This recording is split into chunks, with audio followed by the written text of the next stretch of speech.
Well, I think you're the resident sad person today, so. I am the resident sad person today. I've been the resident sad person a lot recently.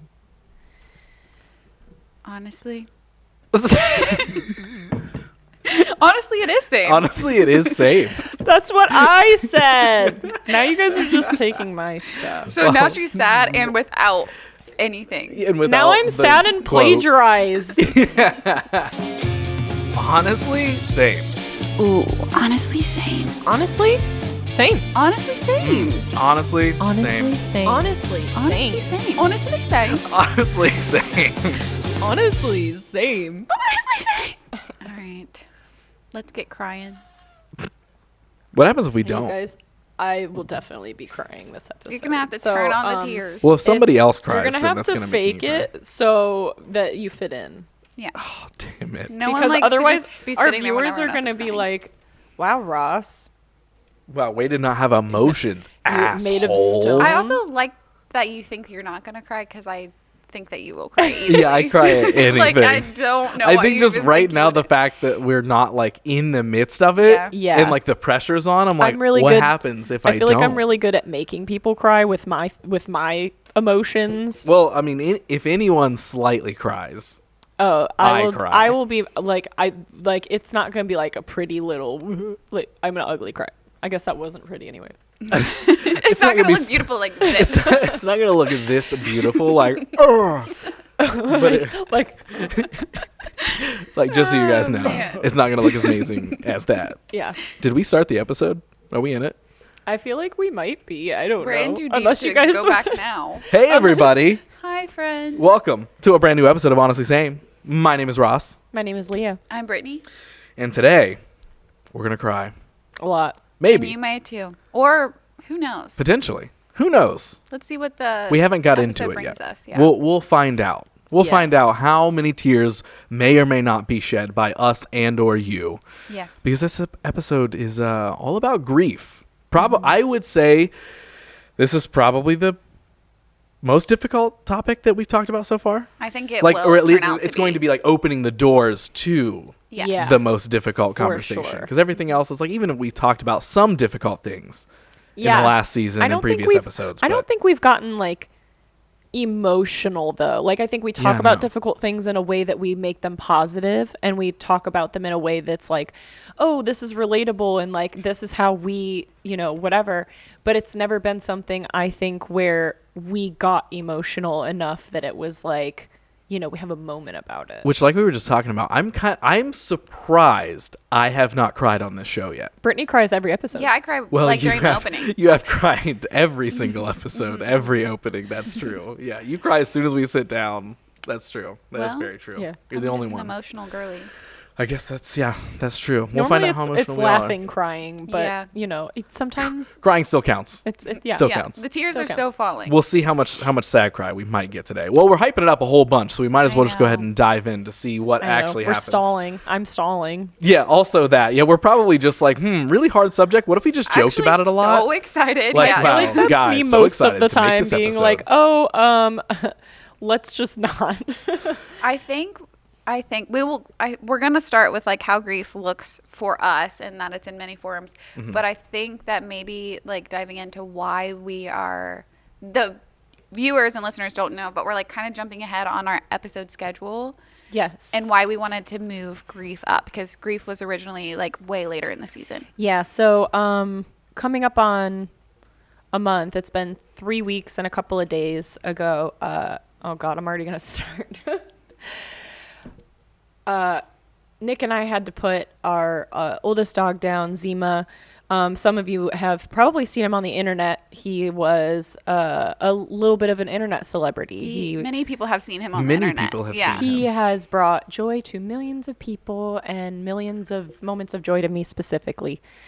He was an old man, and it was his time, and we definitely made the right decision. But I kind of text these guys like in my moment and said, you know what? I know that grief is kind of further down this season in our list, but I wanted to kind of jump into it while I'm in it Like right raw, now. authentic grief. Yeah. Yeah.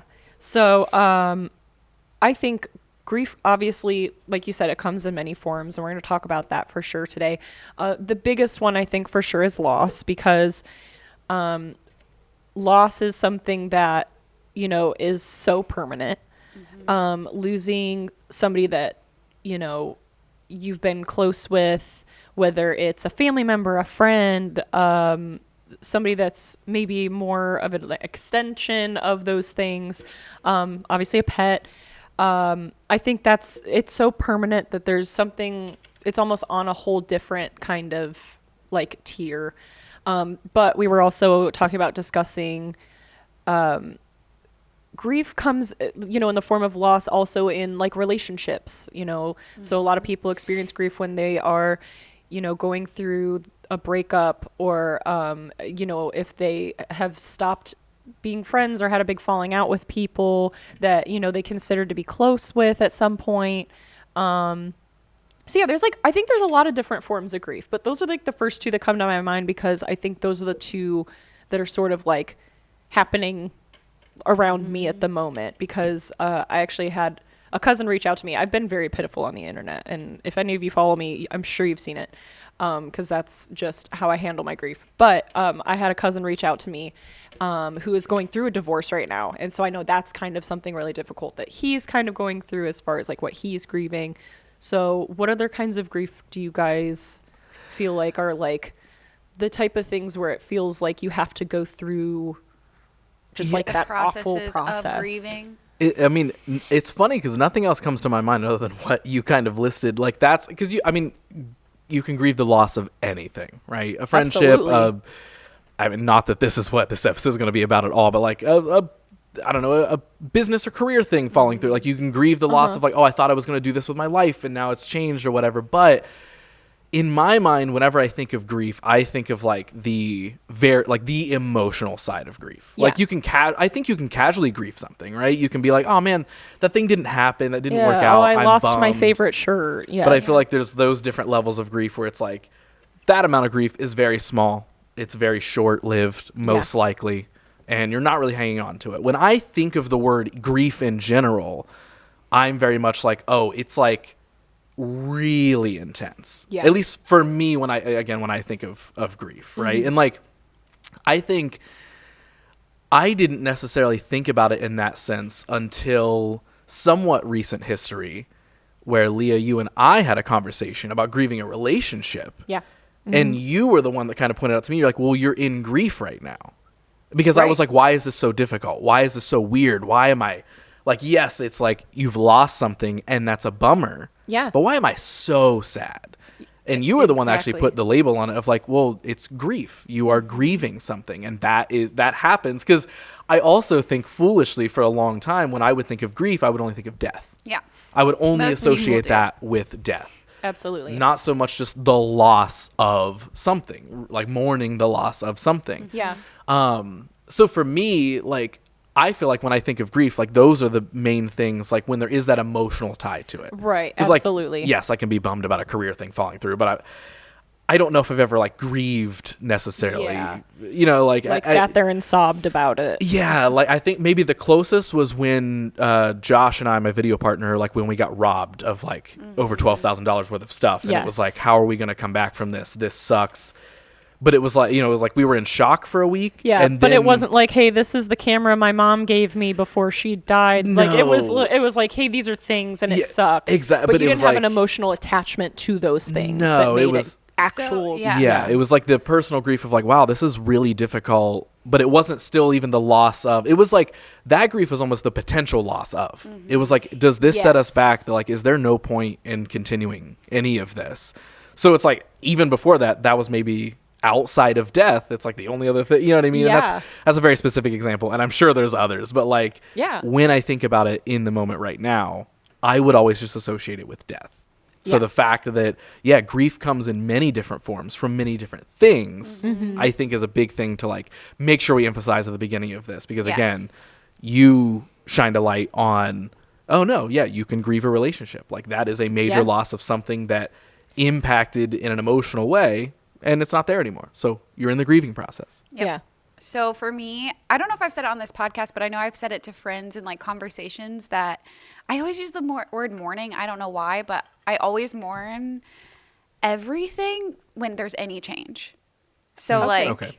if I get a new house, that's super exciting, but I'm going to mourn my apartment before, like letting go of that thing, Yeah. but keeping going You're forward. a sentimental person. Very. So like grieving is very hard when we're talking about death as opposed to like grieving or mourning other things, because with those things, if you're going through a breakup or anything like that, you're like, but life will get better if I take these steps, if I do these things, if I work Yes. in this way. When you're grieving someone or something that has passed away, you can't, you like, I feel like there's like a stalemate there where Yeah. you can do everything in your power to like make every day feel a little bit better.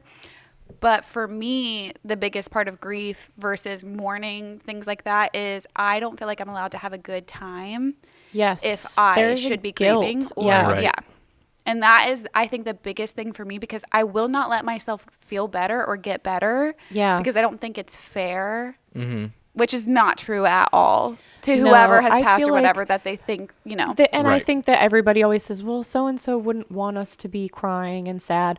But you're like, I would want it, if it were me, I'd want people to be sad for at least a little bit. So and so is dead. So and so doesn't get a say on how I feel about their death and how I process it. Absolutely. I also think in that case, whoever or whatever that, that person, like, they want you to feel whatever emotions you need to feel. Yes, Yeah. of Like, course. I don't think Absolutely. anyone's like, no, we got to pick ourselves up. That's what they would want. It's like, well, Yeah. no, But they it's- probably I just want me to do- feel the way I feel and then Yes. hopefully get better at Exactly. some point. Yeah. Like, And that's something that I think, like, there's a lot when it comes to grief, I think, as well, about like how we process that. I think like everybody has their own process, and we'll actually talk about that later in the episode, as that's one of our bullet points.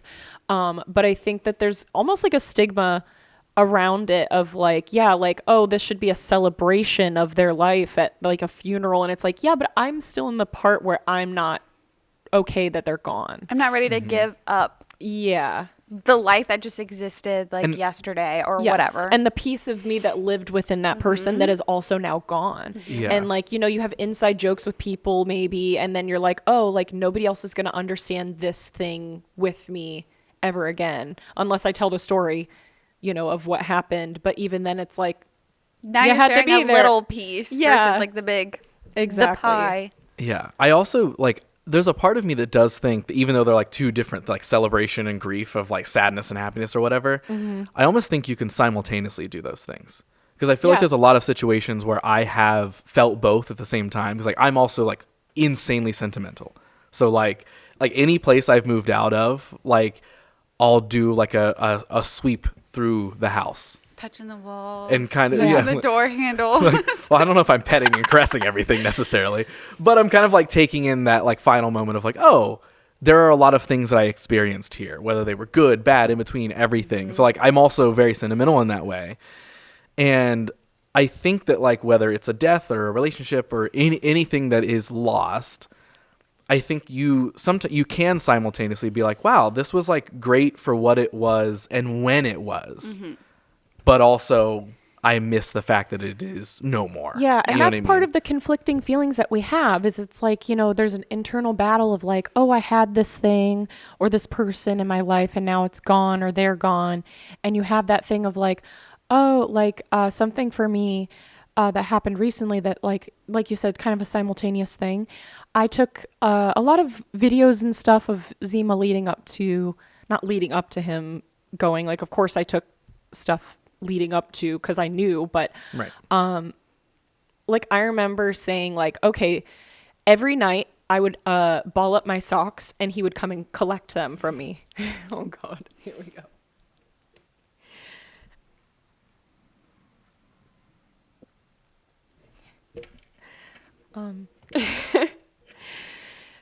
I have a video of him doing that, and I actually, in my Instagram post I made of him recently, I said, as the caption, because I just couldn't think of anything, I said, in case anyone was wondering, I'm not done hurting my own feelings yet. Because I like to look back on those, not only to sit in my sadness, but also to remember the happiness I felt in those moments. So yeah, I feel like you can feel both at the same time. And I think I commented on that post that it feels really good to feel that sometimes. Well, and the way, and again, we're going to get into our own personal grieving, but the way that I grieve, spoiler alert, is I like to do sort of exposure therapy. Like, I want to watch all the videos. I want to feel all the feelings, and I want to have those moments, because the sooner I can get through all of that, like, initial sting, like if I walk past the laundry room and his bed's not in there anymore, if I walk past it for the 50th time, it's going to be a lot easier the 50th time than it is like the first or 2nd time. So I'm the person where I'm like, I'm going to fucking sit in that room and like cry, and I'm going to sit there and watch all the stuff, that I have recorded of him, because I feel like I need to feel that happiness and I need to feel that sadness all at once. To remember the good stuff, remember the pain that I'm feeling, and just kind of let it all melt together, and hopefully the exposure of those things over time. It's a little bit of a medicine. Yeah, in itself. Somebody else talk. Well, I can't remember what exactly the quote was, so I'm going to butcher it and retell it in a terrible way, but I saw something at one point in time that said like that obviously grief is sadness, but grief is also this like overpowering like love and emotion that we're feeling. Yes. And because we cannot do anything with that, it's like grief is just love with no place to go. Exactly. That's yes. the quote. Yes. Yeah. Yes. And so it's like the it was something like the tears in our eyes, and it's all just love that's outpouring because there's no place for us to put it anymore. right. Yeah. Right. And so it's like when all that stuff balls up and it builds up, then there's again, just like you said, there's nowhere for it to go. So then it's like, and of course, grieving is sad. I'm not trying to like frame it as like, no, we should be happy but it's like, it ultimately comes from A place that How ultimate happy place of- we've been. Yeah, yes, absolutely. yeah. And I was gonna save this till later, but I also think laying this out up front could actually be helpful. Like I also saw a description of grief in like the recent months that I was like, oh, that is incredibly accurate. And what it was like a visualizer of like how we can visualize grief and understand how we deal with it over time, and how grief shrinks and how it's still there. And it doesn't just go away just because time passes, but it shrinks in the way that we feel it shrinks. So the idea is to visualize it, there is a box. And in this box, there is a button on the side of the box, right? A big red button. And that is like when that button gets hit, It's your trigger button. that's when we get hit with the grief, right? And then placed in this box is a large ball. That's like the grief. That's the incident. That's the thing that happened, right? So at first, the ball is like the size of the box. So it is smashed up against the button the entire time. We're feeling grief every day. We're sad every day. We can't get out of it. The button is just like being pressed over and over and over. Over time, that ball begins to shrink a little bit. And then the button gets hit like a little less hard. Still gets hit, but it gets hit less hard. And then over some more time, the ball shrinks even more. And eventually, the ball does like shrink to a pretty reasonable size, but as it's bouncing around in the box, there's still going to be times where it hits that button perfectly. And you're still going to feel that grief the same way you did on day 1 as you did day 365 now, because the button's still being hit, but it's happening at way less frequency. It's happening with less of a hard hit than it was. Yeah. And like ever since I saw that description, I was like, holy shit, like that is like insanely accurate in my opinion of like, yeah, when Right. it happens at first, it's this gigantic ball trapped in a box. It's just smashing the button day after day after day as hard as it can. Mm-hmm. And then over time, it's not that we stop grieving or that it matters less or that we're not thinking about it, but the impact that we feel, the hurt that we feel is like slightly less, but it still is going to get hit. And when it does get hit, we're still going to feel it. Mm-hmm. It's not like it all of a sudden doesn't matter one day and that ball disappears in the box. Mm-hmm.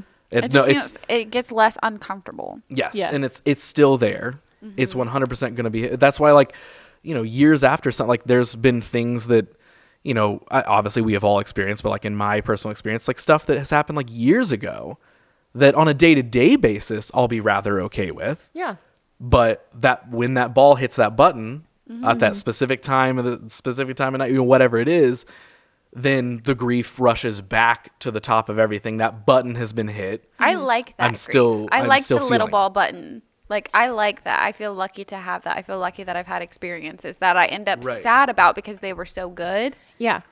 Well, and that's the thing is I actually know a lot of people that'll be like, you know, especially with what I'm going through right now, that'll be like, oh yeah, like I can't even get a pet because I just know that like I can't go through that process.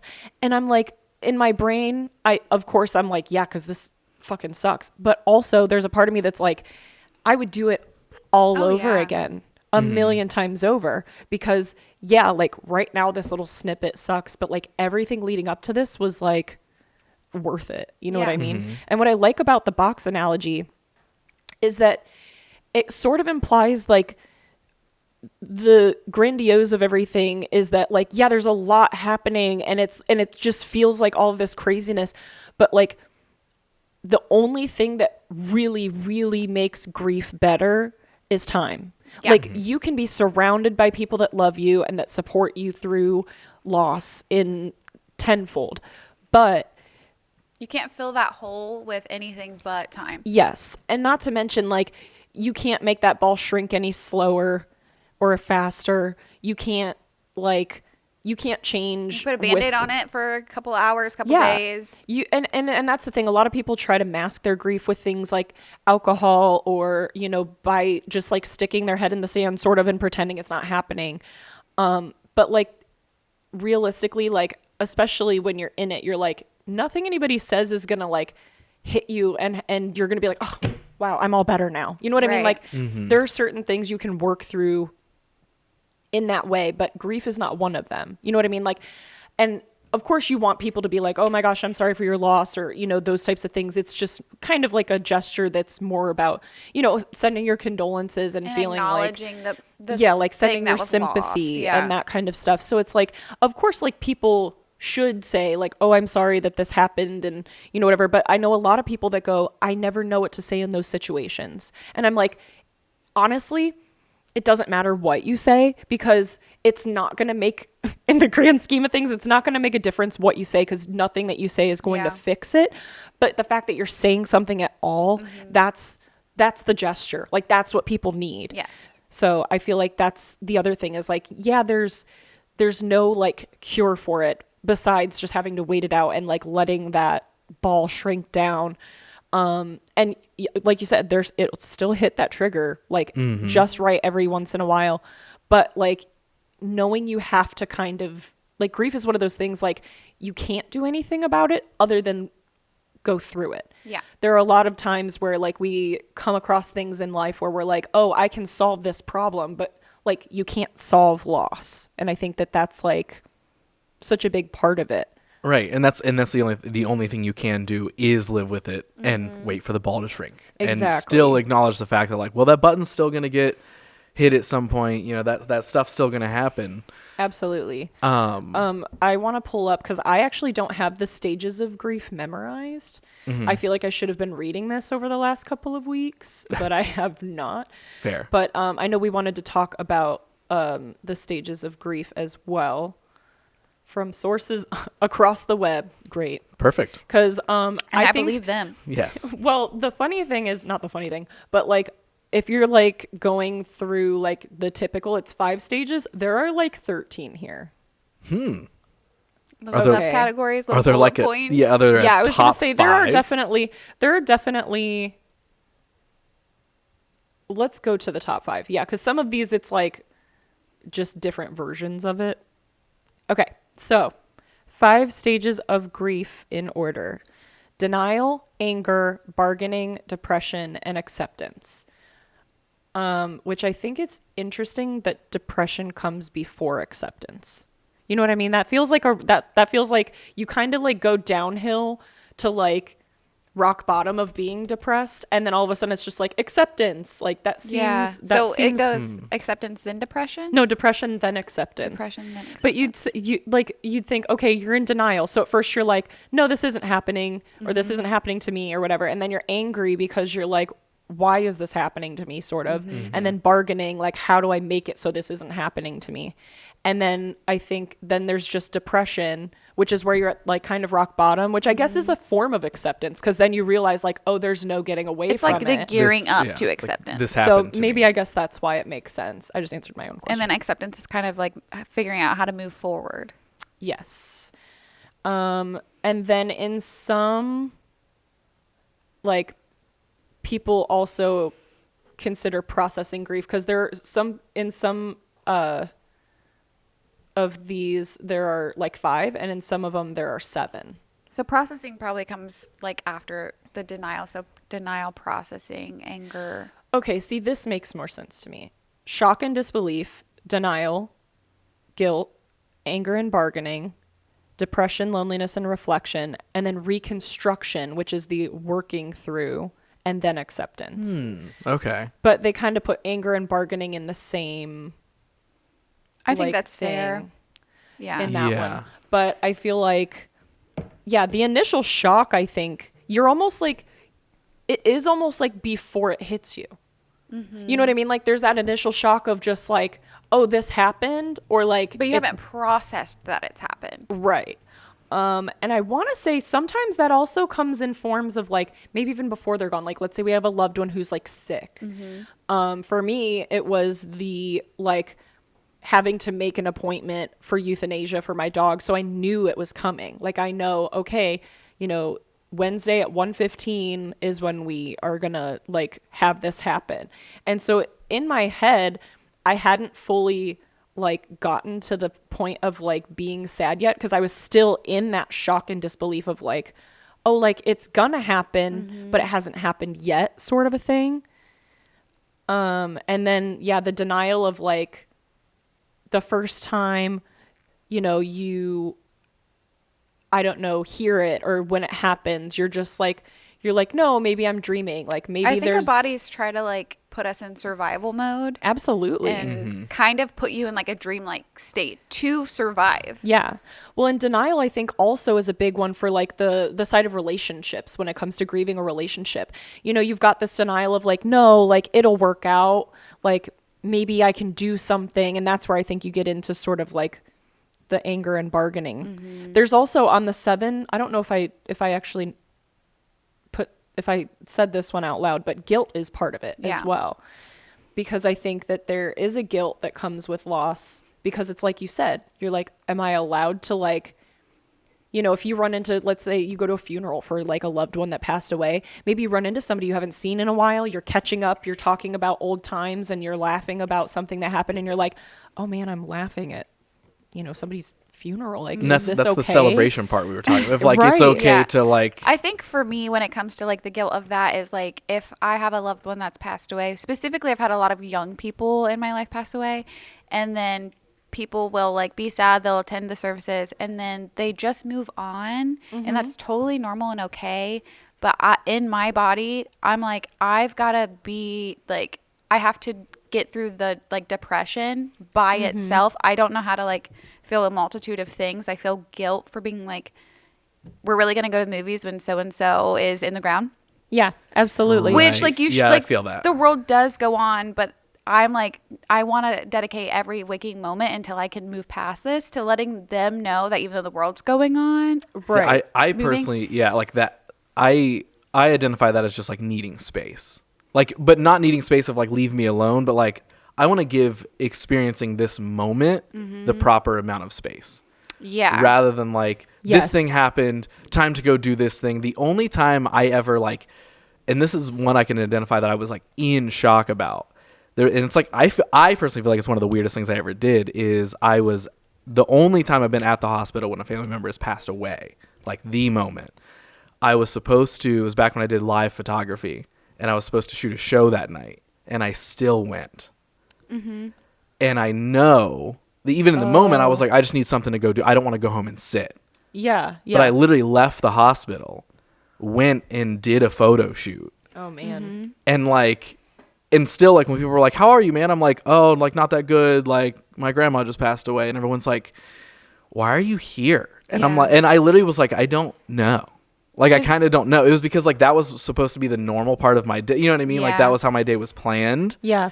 And like later that night I was like, what am I doing? You know what I mean? Like that, I was like, that's almost like the first time and maybe only time that I can prominently think of that I was like in active shock and kind of denial at the same But time I think of like that's okay. I personally, even though I'm saying I'm very much this way, I would love to not be, and I would love to be able to like compartmentalize and still do things in the state of shock or whatever, and then process when I'm ready to process. Because if you would have forced yourself to go home, you would have been like, I lost out on this job for the day. Right. I disappointed someone, even though that's not the priority in the moment, but you're still going to have that And on they your would totally mind. understand. They would. yeah. But then you would just kind of be sitting at home in your grief. And if that is what you want to do, that is exactly what you should be doing. Yes, But if absolutely. you wanted to, be like, I'm going to go submerge myself in something else for a little bit, then I think that's totally the other okay. thing too, is like keeping busy is sort of like a safe space within all of it. Like, I went to work after my grandma's funeral. I was Yeah. like, go ahead and schedule me, because like, what else am I going to do? Go home and cry? Well, Yeah. so I ended up having to move a lot of things around the week that Zima was put down, because it wasn't like, I mean, he was old. We knew it was going to happen eventually, but it happened very quickly once it did like start happening. And so I had to move people around on my schedule. And then I knew that I was going to be going out of town. There were a lot of things going on around this time.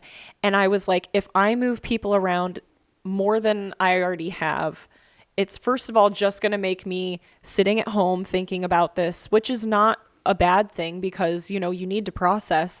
And I was like, but I think I'd prefer to not like be sitting in my grief until maybe I get home and I feel like, oh, at least I like did something during the day to get my mind off of it a little bit. I'm interacting with people and I have to prioritize what they need from me over what I need from myself, sort of.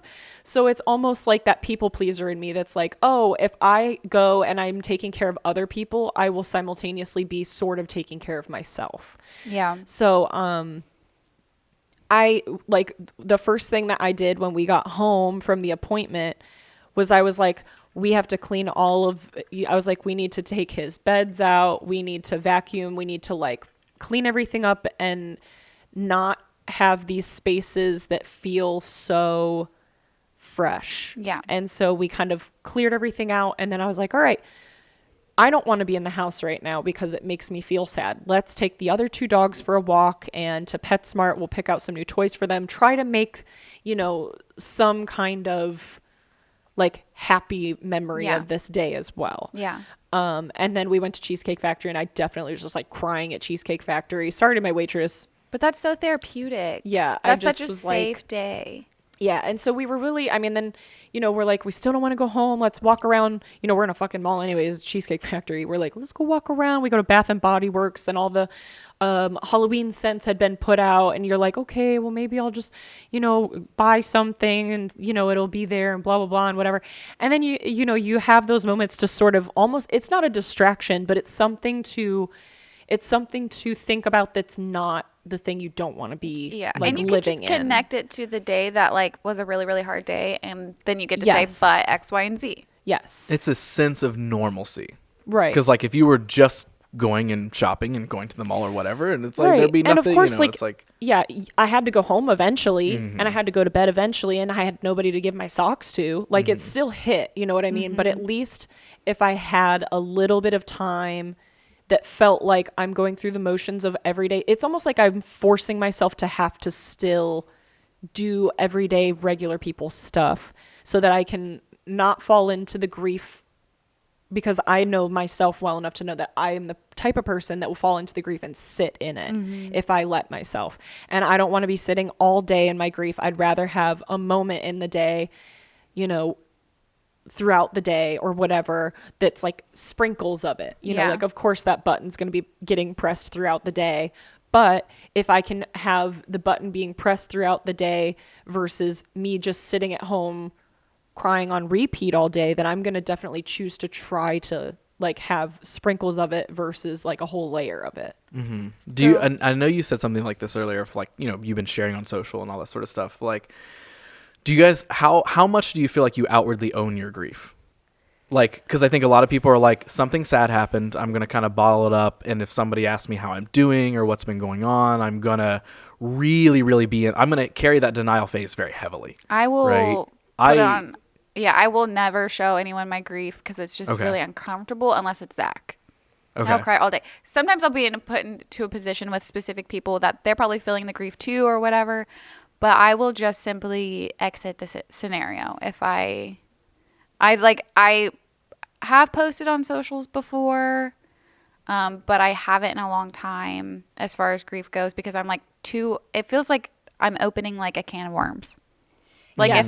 if I'm opening the door for everyone to like try and make me feel better or try to empathize with me. Well, or and I feel, when you like, let's say you go to work or you go somewhere and people know, Yeah. or like, they can tell that you're like, the worst thing is going to a place where people don't know what happened and you're you're like- grief stricken. You can tell you've the been world's crying, still like really moving and fast. you walk in and somebody just goes, "Are you okay?" And you just get flooded and you're like, "No." Yeah, the classic worst question. Yeah. Oh, it's like when somebody's crying or they've been crying, like it's like that immediate thing of just like, "Oh my God, are you okay?" And it's like you already know it's coming. You know that people are going to realize you're sad, but it still is like an overwhelming thing. Or when people just like, or they see you've been crying and they just go, Oh my God. "Oh, Yeah. oh." Yeah, The no, weeping. oh, no, The no, weeping. no. The like, "Here, just come give me a hug." And then, of course, it's like a whole thing. There's been a couple times, like, in like the last like 2 years, like if something super difficult has happened, and I've like even went to like the gym, Oh. and there's this older lady who I call like one of my gym grandmas, Oh. and during that time frame, like she just knew. Oh, And it's National Grandparents' Day. is it really? Yeah. Well, at the time of recording this, hey, Happy grandparents. National Incredible. Grandparents' Day to your gym Yeah. grandma. Good grandma. But Jim-ma. like, and it's like I'm not Jim-ma. Jim-ma. Jim-ma. Jim-ma. But it's like I wasn't walking in like moping, head down or anything, but like carried a different energy, a different something, and she noticed that, and it was the hardest thing in the world because she's like, "Come give me a hug," and she just gave me like this biggest hug and just like held me there, and I was like, we're about to like do class and a workout, like I cannot, and like it was like I was like inside having a heart attack trying to like Pull yourself hold back together. tears and everything, and I'm like, but that 100% it is true. It's Of just like it's just this release, of course, that like you're like, ugh. It's like you said, it's like you open the floodgate. Yeah. And it's like, of course you want to like sort of keep that to yourself in a lot of ways because you want to keep your composure and not let yourself have that moment, but also like it's okay to have that moment. and But, yeah, I think it's just ultimately having space for all of it, like having space for the celebration Yes. part, but having space for like do you want to sit and not talk to anybody? Do you want to sit and acknowledge it? Like I'm a heavy acknowledger, but I won't go out of my way to bring, like, I'm not going to bring it up, but if somebody's like, "Hey, Right. what's going on?" I'm like, "Well, I'll tell you everything." Oh, Yes. It's so you know, hard for like me. I really like there's so many things that I would like. I also, full transparency, I've also been actively having a heart attack while we record this to not be actually just crying super hard the whole time. But there's like so many things and so many conversations where like if somebody says the wrong thing one way, not in like a mean way, but like brings up something, I'm going to be the first one that's like, "Yep, fountain, just an absolute waterfall," because I don't feel like I need to hide emotions in that sense. Yeah. And so it's like there's been like casual conversations where again, somebody's like, "So what's been going on?" And I'm just like, "Yeah, I'm going to go ahead and just cry real quick." Yeah. It's like, "Hey, just give me the space to do this." And, And most when people you're are around the like, people yeah. that you can have those conversations with and that like vulnerability Ross with. is talking about the Chipotle line people. Yeah. They're like, "What kind of bowl would you want?" I'm like, "Did you ask how I was?" "Well, it's been a hard week." Come around, give me a big hug. Yes, Yeah. that's what all these other scenarios are fake. None of it's real. Oh my There wasn't Jim, grandma, anything. It's just the people in line at Chipotle. That's what they all were. Yes, Secretly the that's- whole time. That's what everything. I live my life. I was going gonna to say that's Chipotle. literally the only Yes. place you've ever been in your life. Yes, Yeah. it's The actively Truman Show. Chipotle. I live inside of a Chipotle and experience all life in there. I feel like I'm pretty outward with my grief, mostly because I'm such a like bad person at hiding my grief that I'm like, if I even tried to be like, "No, I'm okay," like it's Yeah. like everybody's gonna know I'm lying first of all. But I think it helps me process. I think a lot of people, they prefer to process on their own time by themselves or like go through those kind of motions on their own. I'm the kind of person that I'm like, and I might not go into like all of the like, I don't want to bum people out. So it's like, I might not go into, a conversation with like a random person I'm not that close with and just be like, yeah, so this happened. And like, I don't want to bring everybody down. But if somebody is actively like, hey, do you need somebody to talk to? I still sometimes have problems with being like, yeah, let me just unload all of my emotions onto you. Whereas like with social media, I'm not forcing any one person to be responsible for my feelings or making me feel better. So I'm almost like shouting it into a You're getting void. like a lot of energy about it. Like, Yes. And also I think an important part of the grieving process for me is like, eventually one day I'm going to have to look back on those things, whether they show up as Facebook memories or whatever the heck. And it's like, not necessarily like, oh, I want to experience that grief or anything like that. But it's almost being able to look back maybe a year from now and be like, wow, like I remember feeling those feelings. I remember like I was in such a bad place, and like hopefully I'll be able to look back and be like, I feel like I'm doing so much better you can with look back that a little now. bit more fondly. Yeah. And I don't want to ever forget the feelings and how deeply I was feeling them, because it's part of that guilt where you Yeah. feel like I should be feeling this way almost. Like I should be feeling this deeply. Yeah. And so I'm the person where I'm like, I am going to feel this deeply and I'm going to shout it from the top of my lungs, that I'm feeling this way, because even if nobody's around to hear it, even if everybody's around to hear it, like I said, it's my grief, and I'm going to sort of, yeah, like you said, almost like own it in a way. Like I know that I'm not good at hiding grief. I'd rather put those feelings out in a way where it feels healthy to me, instead of like, if I were the type of person who tried to bottle things up, just knowing me personally, if I did try to bottle things up, it just wouldn't work out well for me. Yeah, no, I think feel I would like- explode if I like didn't. And again, I think it's like acknowledging the things. Yeah. And figuring out how you want to, because I'm somebody who, and I often have debated. I'm not saying I never would, but like major like family deaths or something like that, I actually rarely will share those on social media.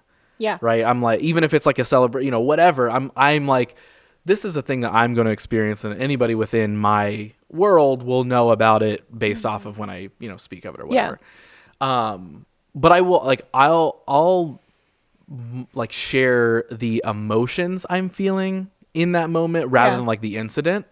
And I feel like there's times where and this is more of a social media thing, but like there's times where I feel guilty because I'm like, why am I not acknowledging this? Why am I, I saw so-and-so post about their grandpa dying last week and made this huge, amazing, written eulogy on a story or whatever, and I'm not even saying anything. How am I wrong? But it's like it's that No, weird but battle. It's just the process. Your Yes. process Yeah. is Yes. different than their process. Well, Exactly. and it's like also who you share that grief with in a way. Like Right. you can tell people like, obviously like when with clients and stuff, like if I'm especially a regular client, like I'll be like, oh, well, my dog passed away recently. Like, it might come up, but it's not like me sitting here talking with you guys being like, oh my God. And like, this very specific thing is so hard. Like I'm not going to lay that onto somebody that I don't feel comfortable sharing that with, or that I don't feel like not deserves the information, but like, again, I'm not trying to bum random people out, but like friends that are like, hey, like, let's talk about this. That's when you're like, okay, like I'm going to open up, and you're like, I'm just going to cry for a second. Like, Right. hope that's Yeah. cool. Yeah. Yeah. I feel like that's also, it's just another way of being like selective with who you're like grieving with, I guess. Yeah. This might be. Oh, sorry. Nope, go ahead. I was gonna say this might be like an unfun question to ask, but how much have you guys had to deal with grief in your life? Like, is it an active thing? And obviously it never goes away. But what I'm saying is, like, have there been many major moments that are like have built up? And I asked that from the place of, I oddly had to start dealing with like death and grief very early on. Like my uncle, who was a firefighter, died on the job, and that was like my first introduction to death at like 5. And that's like, young. and you don't know really what that is, but then there seemed to be like this succession of like every couple years something major would happen. And everybody dies. Everybody has family members passing away. I'm not saying that's exclusive to me.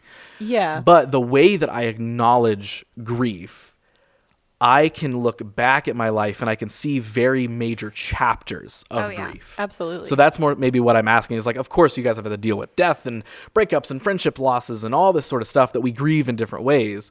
But are there like, do you feel like you have many of those major chapter markers, or has it been like, because again, I'm also asking because there's sometimes I've talked to people and they're like, yeah, there's only been like a couple things that I've experienced. I lost a grandpa before I was born. Yeah, and I'm like, whoa. Like again, there was a time period where it was like clockwork. Like every 2 years, Yeah. I would lose somebody major, and it was like, whoa. And then obviously once you're old enough to really process what that is, you're like, okay, this is a lot. And then now the chapter markers are really adding up a whole lot. Like, what does that look like for you guys?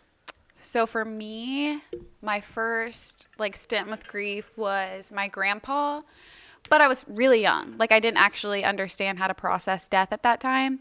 And then I think the next one, a little boy got trigger warning. This whole episode's gonna have to have a trigger warning on it. Yeah. Honestly. Yeah, we'll probably just label it with. Got hit by a car in my backyard. Like, I lived in an apartment, and there was like a fence, probably like 6 feet from where my back door was, and a park next to our house. And there was a hole in the fence, and a ball from the park went into the road, and someone hit him and hit and ran. And my house is next to it, so my mom went out. She was the first like adult anything on the scene, and was like holding him together. He was 4. Holding like his whole body together until the ambulance got there, and he was barely breathing. And I was at the movies, so my mom was late to pick me and all my friends up because she was a little busy. And then I got home, and I remember she was like, I have to go to bed. Like, I can't process this right now. And I was like 11, like 11 or 12. I've got to go to bed. But if you hear about his condition on the news or from like anyone, like, I need you to wake me up and tell me. And he passed away at like 4 or 5 hours later. And her like muffled cry under the blankets when I had to go in her room and tell her was like the first time that I like realized the permanence in death. And that was so hard, and that stuck with me so long. Just like the images in my brain of like what she went through. Also, I used to like see him all the time. He would come over and like knock on the door and ask for my brother. And it's those moments. It's the cry. You know what I mean? It's those. You can feel the energy. Like it's a release of energy, and then it just like takes over the room. And it's those little like specific. I mean, obviously it stuck with you. You're 11, and all these years later, you literally like you still have that in your brain. It's those little moments about it. I think also that like really. Yeah, it was the shock. So the shock of that really showed me what grief looked like, and then I just had to do the whole like the why anyone, but like why my mom and why me, why is this like taking over this thing? You know, I now every time I'm walking in or out of my house or wanting to play at the park because I'm a kid, this is my first that button for like until we moved just kind of stayed on there every time I left my house. And then like 2 or 3 years later, 3 girls from my high school passed away in a car accident, and that was like very, very, very, very big. And then lots of like crazy. I think we've talked about this on another episode that a lot of people from my high school have died, like car accidents, overdoses, things like that. And it was a really small high school, so everyone was like semi close, or at least you had a stint being friends with everyone. I did, but and then my grandma passed away, and she was like my best friend. So I think I took the shock of like dealing with the little boy. And then when my grandma passed away, I refused to deal with it. I went to the hospital to tell her like goodbye, and I didn't cry. I like almost was like, I'm telling her goodbye, but I don't believe that I'm telling her goodbye. Like I went into full denial before she passed away. And like, it sounds terrible, but that's, you know, it's vulnerable to say I didn't feel sad yet because you couldn't believe that it was actually happening. Like I told her I loved her, I told her goodbye, and like I spent every like day with my childhood with her. Like I could cry more right now thinking about it than I did in that room telling her goodbye, because my body wouldn't let me process it. And the same with her funeral. Like I said, I went to work after, but then I have like the guilt of doing that because like who does that? But you just do weird things when you're grieving. Yeah. Grief w- is so and weird. Again, when you're battling the shock and denial, like there's been a couple times, like I've tried to be very oddly specific when I knew it was going to be the end of, you know, a family member or whatever, when it's like, again, only one time, and it was in the last handful of years, have I been there in the hospital the moment someone passed away. Yeah. Any other opportunity before that over the years, I would actually always pass up. And I would feel guilty for that. But I also was like, I can't. Like, because I would be very specific with, like, the last time I saw them, I felt like it was the last time I was going to see them. And it's So a good memory. I'm wrapping that chapter I've up. done that a lot. I actually Like- personally don't love funerals for that exact reason. I want Yeah. to do a celebration of life all day. Mm-hmm. I want to spend all day talking about every single loved one I've lost. But funerals are so hard because I so much would rather like my last image in my head be a lively person Yeah. than Yeah. someone in a casket. And it's hard because, like, I sometimes I will still battle when that grief button gets hit. I'll battle with those moments where I'm like, why didn't you go? yeah. Like, how could you not have went? Like, that's so, like, why would you know what I mean? You just talked to them on the phone, and then, or you visited them the week before, and then when anybody else was there, you weren't there. But it's like, again, I'm like, it's like a weird intentional thing where I'm like, no, I'm trying to make this the moment where you do, like, if you can get your proper goodbye. Yeah. Of I think it's a selfish thing, but I think it's a good selfish thing. Mm-hmm. I don't think it really affects the person that is passing. Right. Obviously, like they're still surrounded and they know if whatever the last time was that might have been, they're usually like a little too far gone or it happens too quickly for you to even have that decision anyway. But I think that's like a totally normal thing that a lot of people do and then in turn feel guilty about because there's always going to be what ifs. Right. But I think it's worth noting that not everybody has that choice to say, like, am I going to see them one last time beforehand? You know what I mean? Yeah. Like, I think it's a really special thing to be able to say, like, well, I want to remember them this way, so I'm going to choose for this to be the last time. Like, I didn't really have that when my grandpa passed away because he lived in Florida. So I was young. I mean, I was in my band, so I think I was probably like, 21 or so, and like 2021. And I remember thinking like, oh, like I didn't get a chance. Like, I don't remember the last thing I said to him. I don't remember our last interaction. Like, and that stuck with me so much that when my grandma, his wife, she had an issue that came up and I didn't know how serious it was at the time. And it eventually snowballed into something much later that, caused her to pass away. But I think she had a heart attack or something like that. But I remember being on tour with my band and leaving. And I was like, I'm not playing this show. I'm going to go see my grandma because I'm not doing that again. Mm-hmm. Like, I'm not going to go through the grief again of like, oh, like I should have had this interaction. Like, I should have had a last interaction. And so I can remember before she passed away, and I was very intentional with the interactions I had with her and with my other grandma before both of them passed away to kind of soak in those moments of like, this could be it. Mm-hmm. This could be the last interaction we have. And so I want to make sure that like I give her a kiss goodbye. I tell her I love her. Yeah. Because, my grandpa, I'm sure I told him I loved him and gave him a kiss goodbye or whatever when I like left his house or something. But it was a very different sort of super intentional. Yeah, exactly. So I think like even having the decision to say like, oh, I feel comfortable being there, or I feel more comfortable, having this specific version of my grandparent or this person in my mind. I think it's honestly sort of like a blessing to have that. Yeah, I agree. And in the same vein, in 2020 when our cat died, it was like he had been run over by a car. It was very sudden. We didn't know it was coming. It was really like traumatic for that reason to have to go, get him. Mm-hmm. And I like to think that because I got a chance to be with Zima at the end, it was like I had that sort of choice to be like, oh, this is like this is the moment for us. Like, I don't remember, like, the thing was, like, the night before, and I'm glad I don't, we let the cat out, and I'm like, I don't remember which one of us let him outside. I don't remember, like, if he had even been, like, inside that whole day, because he was, like, an indoor-outdoor cat, and he never wanted to fucking be inside. But I remember just being like, I don't even remember sort of the last sort of interactions leading up to him being gone.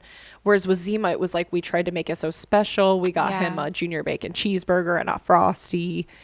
And, you know, we were there holding him and like until the end. So it's like, if you have that chance and you want to take it, it's awesome if you have the option to take it. And if you want to remember them as like, hey, like this is like, because a lot of people lose their grandparents. Like I lost mine to like dementia, Alzheimer's, those types of things. You don't want to remember them as like this shell of a person. You want to remember them as like, oh, the grandma that used to like make me cookies, and the grandpa that used to, you know, like talk about the alligators that lived out on the golf course and take me on the the golf cart. Like those are the memories you want to remember. You don't want to remember them laying in a bed and you're sitting there waiting, like watching, like, hoping they remember you. Yeah, like, is this the last breath you're gonna take? Like, do you know that I'm here at all? Kind of a thing. And with that being said, just a really quick, like, off, like, side note thing. If you have a pet and you have to put them down, be there with your fucking pet. Do not drop them off at the vet and let them go through that alone. Because in their last moments, they will be looking for you and wondering what they did wrong. And it's so fucking cruel. Don't fucking do that. That's fair. And yeah, I think like you're saying, there's always the options of like, when do you want to be there for somebody? Like, can you be, when can you not be? And like, there's also been the difficult times where like when I've been dealing with that, you know, when somebody's in the hospital and they're passing away, there's been a couple times where I'm like, okay, that was the last moment with them. But then it's like a couple more weeks, luckily, and then you're like, oh, I need to do it. It makes it difficult where you're like, I have to do my last moment again. Like, yes. Okay, and that, I don't mean for that to sound like complaining or something, but it's like, it's such a weird battle because it's like, you don't actually know. Yeah. And you want it to be this authentic, like a celebration of like, you know, I'm holding your hand for the last time. And you don't want it you to can't do that 5 times. Or else it's going to feel less special the 5th time. Yeah, no. And also at that point, most people are like, you need to pass. That's terrible. But like, they're ready. If they've been here this moment needs to end. Like, we can't just keep living in this. And also, not every like death moment or passing is like a movie. Yeah. That's the other thing. It's like sometimes you are going to miss it. Sometimes it's going to be I've also dealt with the abrupt ones out of nowhere where you just get a call and it's like, oh, that happened. Oh, okay. Yeah. Had no. I actually, every time someone calls me, I think that someone died. If because it's like you don't hear them, hear from them for a while, and then all of a sudden you're just like, oh my God, why is this person calling me? That's the scary thing. And she even kind of like jokes about it, but like my stepmom, usually 9 times out of 10, if she's the one calling me, someone's died. So like, she's literally like, well, you know, if I'm calling you, this has happened. And I'm like, yeah, all right. Now I'm terrified if you ever, and like, she's called me for normal things too, but like mostly. You pretty much just dread her calls. Like, I was gonna say, I was like, is this the stepmom, like bearer of bad things? No. It's just, okay. No, I'm like, she springs a lot of. No. Yeah, she's just here to make you. I was like, I wouldn't pick up the phone if I saw her calling. No, I was very young when she was around. I'm talking current day stepmom who is amazing. Good. But just usually has to be the bearer of bad news rather than like my dad. Which is unfortunate for sure. Tends to not be like that. Yeah. We've covered what grief looks like for us, how we've processed it, which we all process it in different ways. I am so shocked I haven't bawled my eyes out. Yeah, we've done really good so far. I have like... I got a little shaky a couple times. Oh, I have had multiple heart attacks while we've been filming this. So, well, I obviously cried, but I've like teared up multiple times like during as well. But it's not that I'm like, I'm not fighting it in the sense of like, oh, I don't want to cry. I'm just like, I don't know. I'm like, if I cry, I feel like I'm gonna throw everything. Like, no, I'm glad you guys are not crying, because then if I'm crying, you guys can be like, okay, I'll talk now.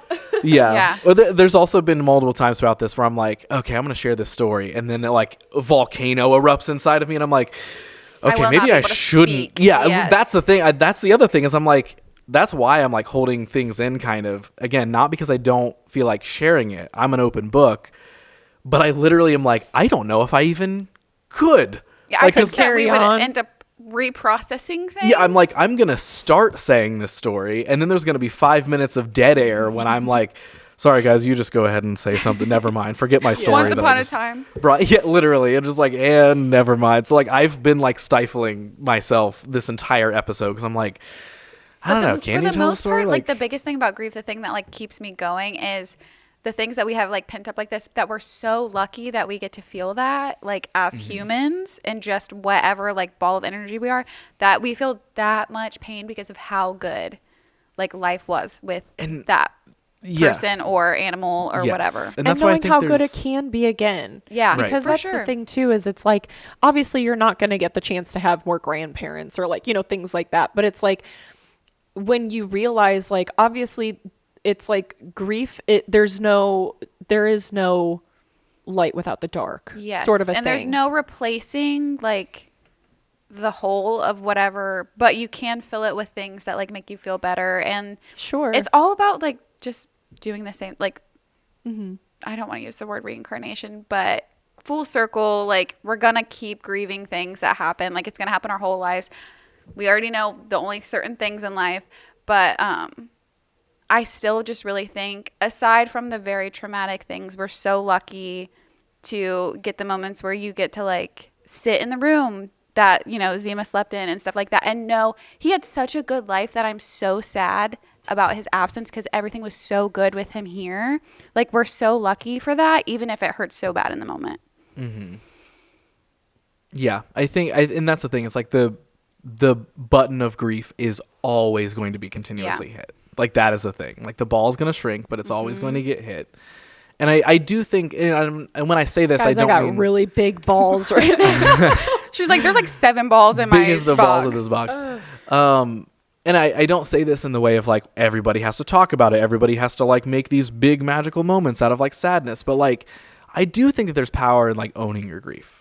And and learning to own it in whatever way makes sense for you. If that is barely talking about it and just, like, processing on your own and sitting. Because that's still acknowledging. Yes, I think just acknowledging it is a huge thing, because it is, like, just a part of life. And sometimes, you know, we are made to acknowledge grief that shouldn't happen. You know what I mean? It's like, oh, it's not just, oh, someone passed away because old age, or they got sick, or they got whatever. The life's not like, fair little boys ones. should not be hit by cars. Right. Yeah. It's like that moment's going to happen. Or, you know, I've lost people super close to me who took their own lives. And it's like those sort of things. It's like, okay, those are very abrupt and very wild. And you spend a lot of time processing those things. I think that's the hard part, is the avoidable ones. Yeah. You know what I mean? Like, you can process stuff where you're like, oh, like, you can't do anything about Alzheimer's. You can't do anything about people just getting so old that, like, their bodies fail them. But when there are things like, oh, like, it's the guilt that comes with the, like, oh, maybe I could have reached out. Yeah. Or, like, maybe things could have been different. Well, he got me, The guys. last one? He got Got me. the turntable. I'm like, he I was reached like, the point. he wouldn't look at me for a minute, and I was like, oh no. I reached the moment. I did not. I could not hold it in anymore. I we made it. knew that it would take a lot for me. I cry so easily, but I have gone through so much grief. And like I said, I'm not one that usually talks outwardly about it. So I will literally make jokes about the saddest shit you've ever heard, where you're like, is she okay? Should Right. she process that? This is so difficult for me because I'm the opposite. I Yeah, am you're the like- person where I'm like, yeah, if we were talking and not trying to make a podcast, oh, I would just be bawling. I'd be barely coherent. I wouldn't be making any words proper. But that is the part of me. It's like, all right, we're making a show. We got to make some points. Like, not that I'm faking it, but I'm like, yeah, like I said, I'm like, yeah, if I like went as hard as I feel like I wanted to, I would think be that incoherent. We'll have a grief stage 2 episode where we've now laid the, like, groundwork of how we grieve, why we grieve, and then we can get into what we grieve more than we have. Yeah. Now that we kind of know how we each grieve, so we can pull in the right way. And then we'll just cry all over again. Yeah. It'll be great. You guys are going to fucking love it. You only get to see our tears on Patreon. Yeah, if you want that episode where we're really crying real hard, you got to pay for those tears. We'll sit real up front and close. It'll be great. Yeah, you're not getting all these We'll tears bottle for them free. up. It'll be like at the end of Harry Potter when he gets the tear and he's like, get them. You know what I'm talking about. Yes. Yeah. So we'll be selling bottles of our tears Yes. very soon for very expensive amounts of money. Yes. All right. How do we wrap this episode up? By crying. Bye. Just a I'm good ready old for group that. cry. I'm ready for that. We'll just go silent. And then you just hear.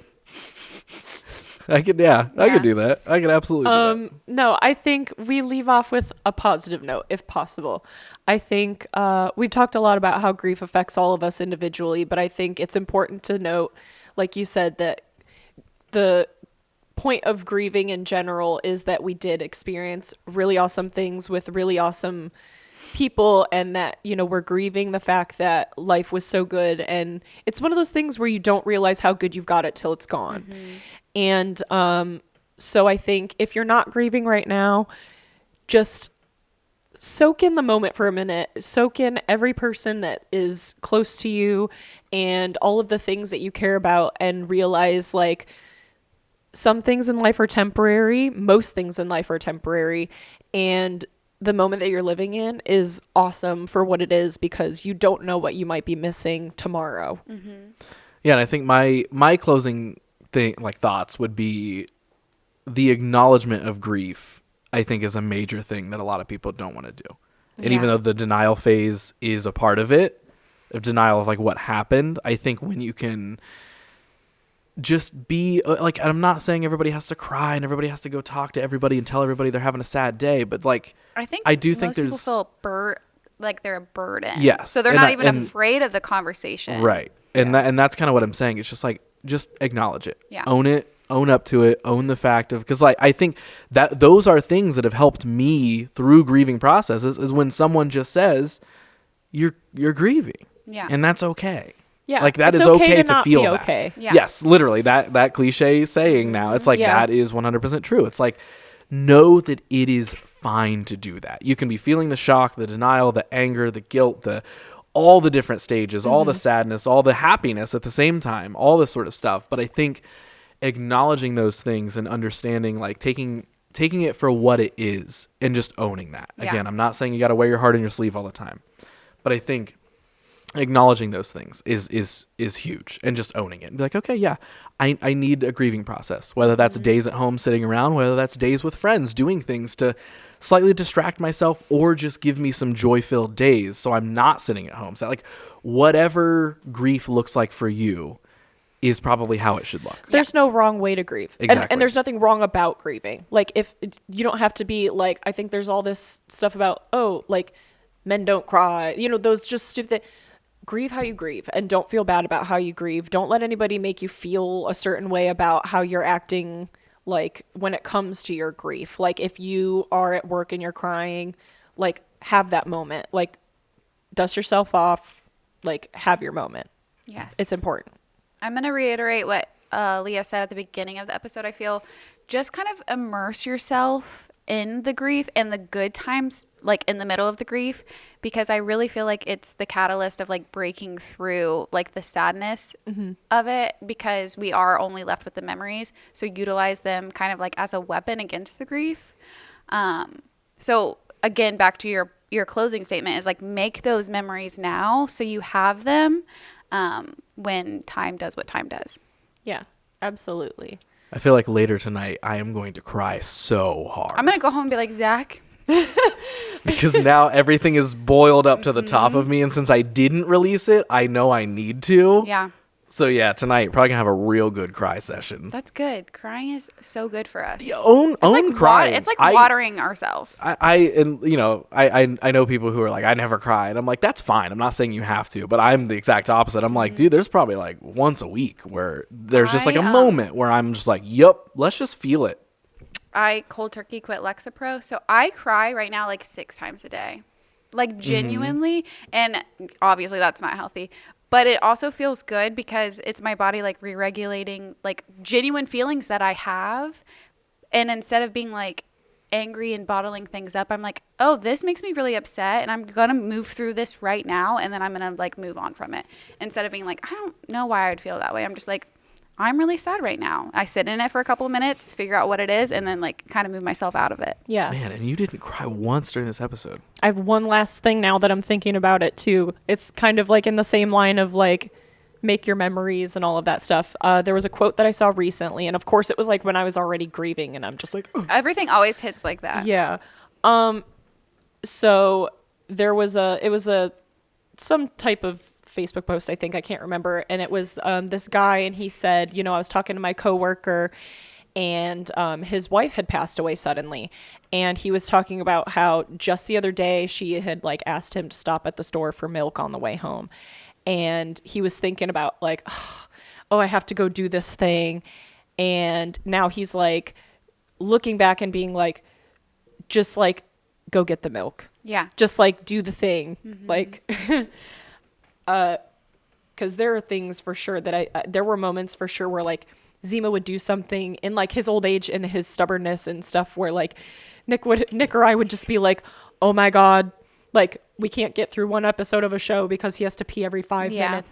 And like now I'm getting through full episodes of shit, and I would pause it and take that boy out back right now. Right, exactly. So, even like the stupid things where you're like, oh my God, I can't believe I can't believe I have to do this right now, like for this person or whatever. Or like, if you're having a moment even where you're just like, oh, my mom's driving me crazy. Like one day your mom will be gone and you will wish she was driving you crazy. It's community, just like really diving in and like giving what you take. Yeah. And also being present. I Yes. think that's what a lot of this is like being present in the moment, going and getting the milk, going and taking the break, answering the phone call, answering the whatever. It's not like, rearranging your entire life to just, whatever. But I do think there's a lot of value in those moments of being present. Again, if you do get the opportunity to see somebody for the last time, be present in that moment. It's not soak it in for what it is. Whether there's 3 more last moments. It's like, yeah, this is tough every time, but I'm going to be present right here, right now to feel these things, to create these memories, to make that big red button in my box a lot larger down the line. Yeah. I'm going to swell this up real quick. Let's make sure this ball barely fits in this box. Is that it? Did we do it? I think I'm we're- all With- sweaty with- now. I think all my tears came out in As like my pores. Little of tears as possible. And I'm great for your proud. skin. Yeah. if you want the live feed of me really crying later, I do have a live camera feed set up in my apartment. It's on our Patreon, one of the top levels. You can pay for that if you Typically really... for Daphne, but he will be in front of the camera crying tonight.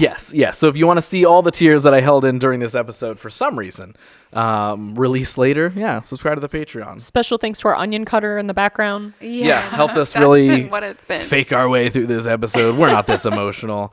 At honestly same pod. Hey, if you're ever, not that we can't, solve problems. We're not going to have all the answers for everybody, but I would say we're all relatively open for, being there for somebody. Oh, So, yeah. hey, if you ever need to talk about something, if you're ever dealing with some grief or whatever, again, we can't give you the right answers. We're not going to be able to therapize you or anything like that. But I'd say we're all willing to listen and Yeah. we're all willing to give thoughts and You've got advice 6 ears over here. and And acknowledge 6 it. shoulders to cry Yes. on. And 6 wow, no, I can't. I was gonna end this episode with a really stupid joke, but we won't. No, do you that. should. You should. Let's lighten the mood. What's your stupid It's joke? probably not even that good of a joke, but I was gonna say 6 giant balls in boxes. We will share hitting our group. balls We with will your share balls. our balls We will with yours. let ours enlarge in order to help yours shrink. Yes, we will let our balls enlarge Speaking of, for yours to shrink. I'm just going to hit this button. Yep, go ahead. Okay.